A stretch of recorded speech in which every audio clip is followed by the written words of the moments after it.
Let's do a quick Sage Barista Express Impress cleaning cycle.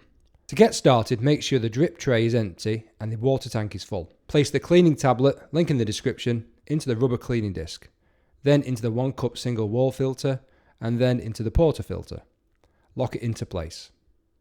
With the power off, press and hold the 1 cup, 2 cup and power buttons simultaneously until the machine turns on. This will now start the Sage Barista Express cleaning cycle.